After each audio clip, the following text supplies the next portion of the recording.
हमारे पास। आप घर पर अपने टीवी चैनल्स के माध्यम से एक से बढ़कर एक कथावाचकों के मुख से आप इन कथाओं का रसपान कर सकते हैं।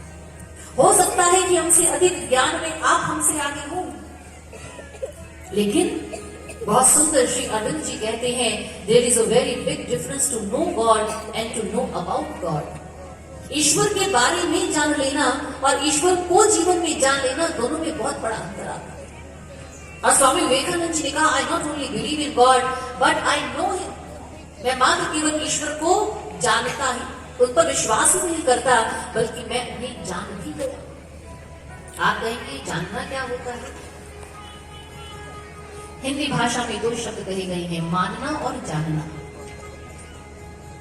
शब्दों का हेर फेर देखें तो सिर्फ एक ही अक्षर का हेर फेर है।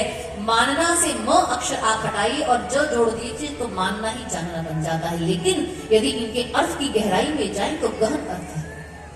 मानना कल्पना हो सकती है, लेकिन जानना प्रत्यक्ष अनुभव है। मानना अंधकार है, जानना प्रकाश है। मानना कोरी कल्पना है और जानना प्रत्यक्ष अनुभव। और हमारे संत महापुरुषों ने कहा कि ईश्वर मात्र केवल मानने का विषय नहीं है। God is not only the subject of assumption, God is the matter of direct perception. आप इस बात को अपने जीवन में धारण कीजिए कि जो ईश्वर अभी तक हमारी कल्पनाओं में है, या जिनकी साकार मूर्त का दर्शन हम मंदिरों में तीर्थ स्थानों पर करते हैं, वो ईश्वर सनातन सत्य है, वो परम प्रकाश तत्व है और सभी के घट के भीतर स्थित है।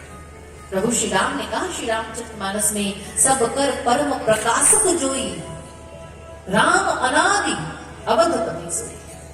जो सभी के अंतःकरण को प्रकाशित करने वाले तत्व हैं वो राम हैं, और वही तत्व अयोध्या में साकार रूप लेकर के प्रकट हुए। भगवान श्री कृष्ण ज्योतियों की परम ज्योति हैं और वो ज्योति रूप में सभी के हृदय में स्थित हैं।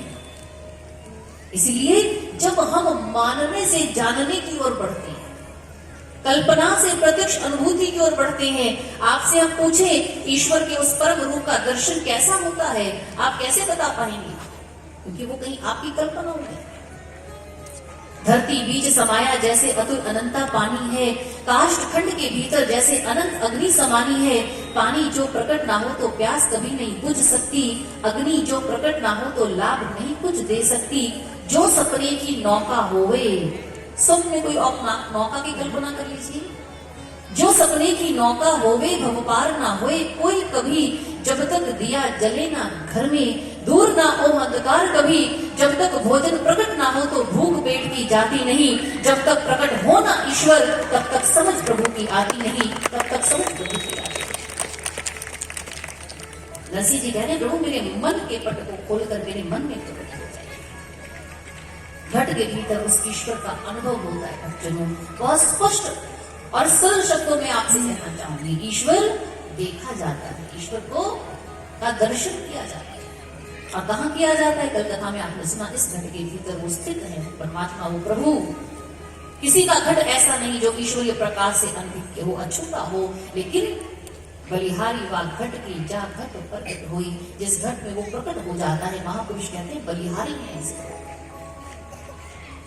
अपने जीवन में आप प्रयास करो इस चीज की, इस ओर बढ़ने का। ये आंखें चंद्र चक्षु भगवान ने हमें दिए दुनिया देखने के लिए, बहुत देख रहे हैं हम, लेकिन भीतर एक ज्ञान चक्षु भी है।